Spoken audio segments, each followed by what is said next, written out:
আসসালামু আলাইকুম এভরিওয়ান, আমি গ্রামের মেয়ে শম্পা বলছি। আর আপনারা সবাই কেমন আছেন? নিশ্চয়ই ভালো আছেন। আমার প্রিয় আপুরা ভাইয়েরা যারা দূর দূরান্ত থেকে আমার ভিডিওটি দেখছেন তাদেরকে জানাই অসংখ্য অসংখ্য আবার ধন্যবাদ। আর আপনারা এইভাবে ভালোবাসলে এবং সাপোর্ট করলে ইনশাল্লাহ আমি অনেক দূর এগিয়ে যেতে পারবো। আর আপনারা এভাবে আমাকে সাপোর্ট করে যাবেন প্লিজ। আর আজকে আমি বরাবরের মতন একটা নতুন ভিডিও শেয়ার করছি।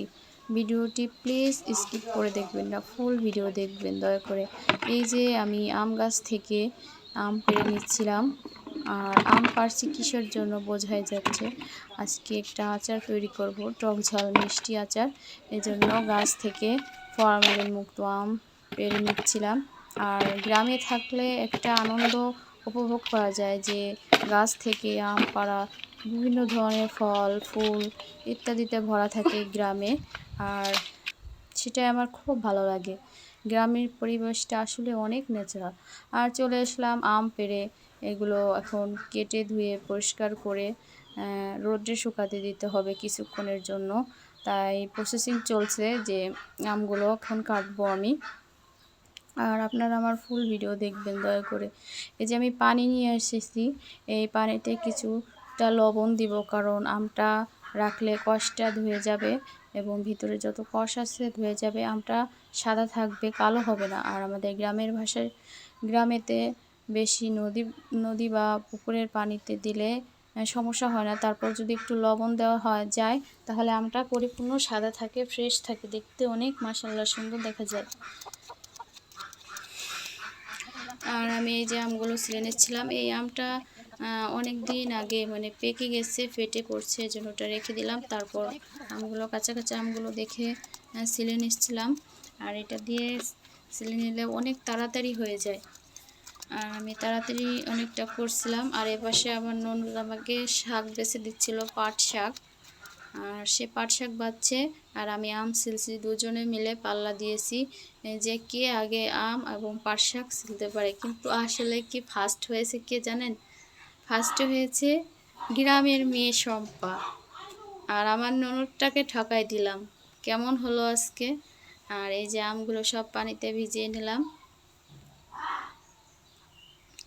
আর আমগুলো দেখতে কি অপূর্ব লাগছে পানির ভিতরে, খুবই খুবই সুন্দর লাগছে। তারপরে যে আমগুলো ছোট ছোট করে টুকরা করে তারপরে রোদে দিয়েছি, হালকা হালকা রস টেনেছে। আজকে বৃষ্টির কারণে বেশি একটা করতে পারিনি, তার জন্য রেখে দিয়েছি। এবং বিকেলে চলে আসলাম আচার তৈরি করতে। আমি একটা নতুন চুলা তৈরি করেছি। এই নতুন চুলায় আজকে প্রথম আচারটাই তৈরি করব, আর সেটাই আপনারা উপভোগ করবেন। আর আচারের জন্য নিয়ে এসেছি আমি চিনি, শুকনা মরিচ, পাঁচফোড়ন, সরিষার তেল, তারপর নিয়েছি ভিনেগার। এগুলো দিয়ে তৈরি করা হবে আমের টক ঝাল মিষ্টি আচার।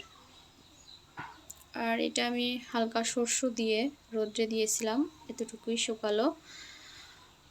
আর প্রথমে আমি পাঁচফোড়নটা ভেজে নিব, ভেজে অর্থাৎ টেলে নিব।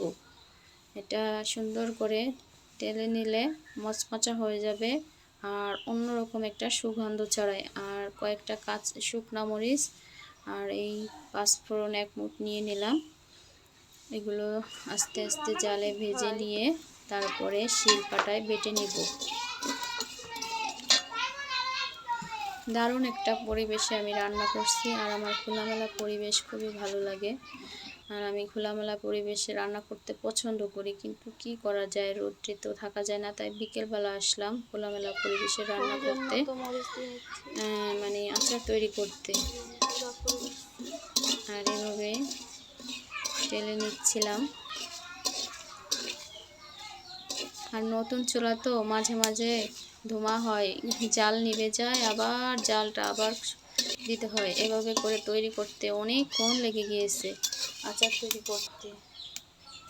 নতুন চুলা হলে যা হয় তাই।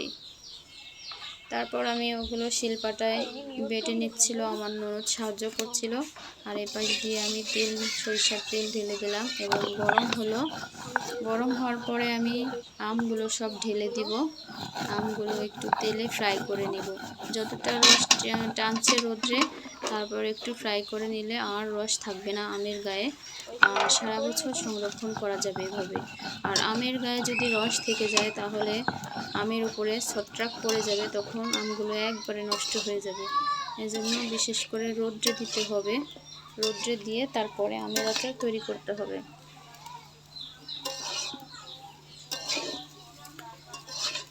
এই যে আমি সরিষার তেলের ভিতর ভাজার পর এখন চিনি পরিমাণ মতো দিয়ে দিচ্ছি, যতটুকু যার প্রয়োজন হয়। অনেকে অনেক মিষ্টি পছন্দ করে, অনেকে মিষ্টি পছন্দ করে না। আমি টক ঝাল মিষ্টি সমান সমানভাবে রাখার চেষ্টা করেছি। টক যেরকম, মিষ্টি সেরকম, ঝাল সেরকম। আচার তো এরকমই হবে। এখন যার যার পছন্দ মতো বানিয়ে নেবেন। আর আমি এইভাবে প্রসেসিং করে সারা বছর এই আমের আচার করে রাখবো ইনশাল্লাহ।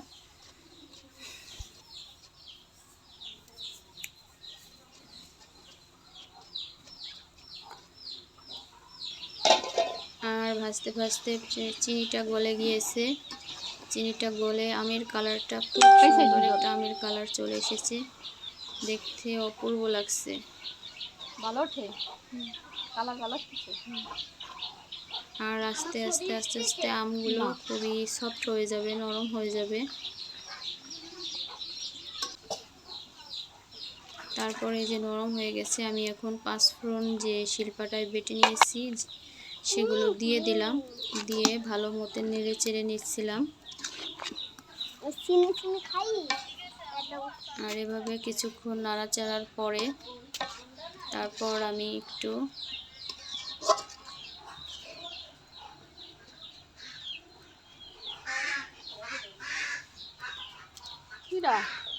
টেস্ট করে নিচ্ছি যে আচারটা কেমন হয়েছে। মাশাআল্লাহ, অনেক স্বাদ হয়েছে আচারটা। যখনই জিভে দিলাম তখনই খুবই অমৃত একটা টেস্টি টেস্টি স্বাদ আমের আচার, খুবই দারুণ হয়েছে, চমৎকার। নিজেরটা প্রশংসা করতে নেই, কিন্তু কি করার, প্রশংসাটা নিজেই করে নিলাম, নিজেই রান্না করছি, নিজেই প্রশংসা করছি। আর আমি তারপর দিয়ে দিলাম ভিনেগার, ভিনেগারটা দিলে ভালো হবে, আচারটা নষ্ট হবে না। তারপর সব কিছুর পর হয়ে গেল আমার আমের আচারটা তৈরি।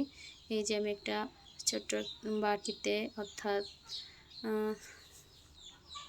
ঢেলে আনছি যে আমের আচারটা কীরকম হয়েছে আপনাকে দেখালাম, আপনাদের সবাইকে দেখালাম। আমার প্রিয় বন্ধু এবং ভাই বন্ধুরা যারা দেখছেন সবাই দেখেন কি সুন্দর সফট এবং অন্যরকম একটা কালার এসেছে আমের আচারে, একটা লোভনীয় কালার। আর এভাবে বানিয়ে খাবেন, সারা বছর রাখবেন ইনশাল্লাহ।